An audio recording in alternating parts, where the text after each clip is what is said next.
tehdään nyt vaan kerran. Kahteen.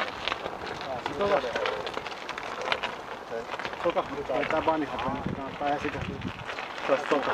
Niin. Se tulee ajettiin yhden kerran, kun käytiin hupaata päässä. Sitten yhden bunnyhoppin siinä yhdessä kohtaa. Se on se eka, missä oli 2 baanaa tuolta vasemmalla. Niin mä otin sen vasemman puolen. Sitten seuraavassa. Sä saat ihan suoraan ja hyppäät sen, sen käpin yli.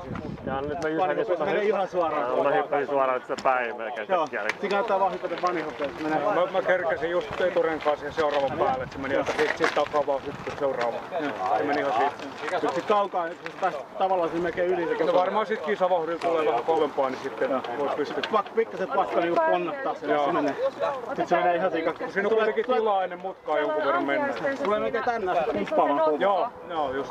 Tässä ylhäällä. Ei toi toinen hauskanpitopätkä just. Niin. Sä et hyödy, jos sä poljet, niin sä et pysy sillä ajolinjalla. Joo. Nää teille niinku tuttuja polkuja tuolta jäänyt paljon täällä. On aikanaan.